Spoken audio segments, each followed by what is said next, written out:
Our next speaker is a 30-year law enforcement veteran. He was a former drill sergeant with the U.S. Army. He's a comedian, and he's now getting ready to publish his 4th novel. He teaches Stoic philosophy and martial arts. He's a father of 3. And the most interesting thing I learned about this guy when we started getting to know him is that he's currently dating his ex-wife, yet he forgot to bring her on a date tonight. So please welcome Peter Fleck.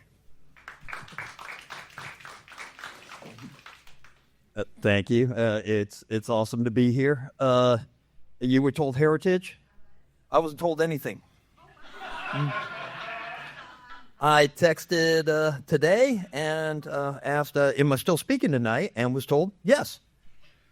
So I was like, okay, let's do this. But luckily, a lot of what I have to speak about is family. The Stoic philosophy has really changed my life. Absolutely love it. And now I teach it at the Marion County Jail to inmates. And we don't have time to go into how that happened because a lot went into that. But please pay attention to the comedian part. I like to slip a couple funnies in that might go under the radar if you're not paying attention. So for one, Stoic philosophy, 2 quotes that I want to bring up from Marcus Aurelius. First one is, when you arise in the morning, consider what an incredible gift it is to be alive.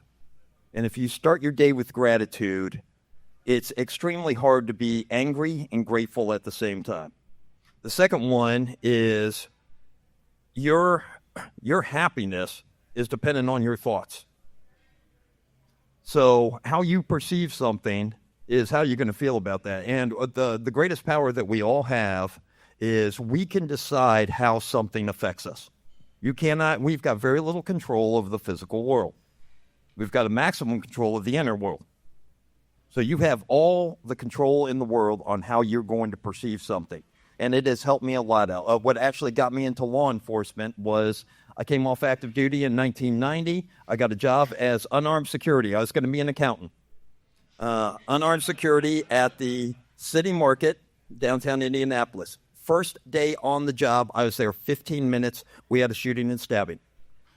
I left my first day covered in blood. And it had such a huge impact on me. And after that, I was like, I want to do something about things like what I saw. I'm going to be a police officer. And that's how I got into law enforcement. Some things that I've had, me getting picked on as a kid, absolutely amazing. That's what pushed me into martial arts. I'm incredibly passionate about martial arts. I've been involved since 7th grade. Anything that would get me in the ring. Boxing, kickboxing, Muay Thai, jiu-jitsu. Love to get in the ring. Love to get it on. A few years ago, my kids were like, Dad, you got way too many wrinkles on your rear. You need to find a new hobby. So that's when I started doing stand-up comedy. So big shift there. My ex-wife, who I'm, now dating again. That's been absolutely awesome. When we split, very hard, but it made me a stronger person. It made me a better father. I got custody of the kids. I got the kids. She got the van. I used to act all hardcore. Like the divorce didn't bother me, but there were a lot of nights I would wake up in tears, really missing that van. So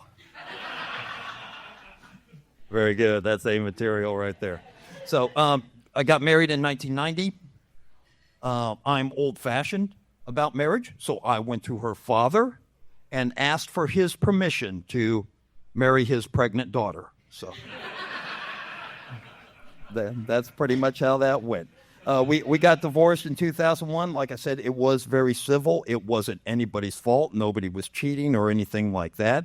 She was unhappy, and I told her, please go off and find your happiness, and now we're getting back together. Now the kids are raised. I've secured 2 pensions. All the work is done. She is back, and all I can do is look at her and say, that was well played. Well played, babe. Wish I would have thought of that. Our youngest child, his name is Riley. Riley is absolutely amazing, 26-year-old, effortless straight A's all the way through high school. At ages 4, 5, and 6, he had that incredible kid logic. based everything upon what he knew. So like he'd go up and ask his mom, Mama, you gonna have any more babies or are you all out? And I love that. When I'd come home from work from the police department, Riley would ask me, Dad, did you shoot anyone today? I'm like, no, Riley, I didn't shoot anyone today. For 2 weeks, this was his obsession. At the end of the 2 weeks, just like every night before, he met me at the door and he goes, Dad, did you shoot anyone today? And I go, Riley, I didn't shoot anyone today. And he goes, huh? Not a very good cop, are you? When he was 6, I would take the kids to China's Best every time I burn a dinner, so we ate at China's Best a lot in Brownsburg. This lady walks in and she's got an amputated arm. Riley stands up on his chair and yells across the restaurant, okay, lady, where's your arm? Yeah, and I'm just like, oh my goodness. But he was so cute, nobody ever got upset with him. Okay, Riley was our 4th child. We were only going to have 3 children, but our 3rd child died when he was 6 months old. My son Kyle passed away when he was 6 months old. Now, Stoic philosophy. Everything happens for you. It doesn't happen to you. Was my son dying good? Was it beautiful? No. But it allowed something beautiful to come after him. We would not have had another child. So I love my son Kyle, but I can't imagine a day without Riley.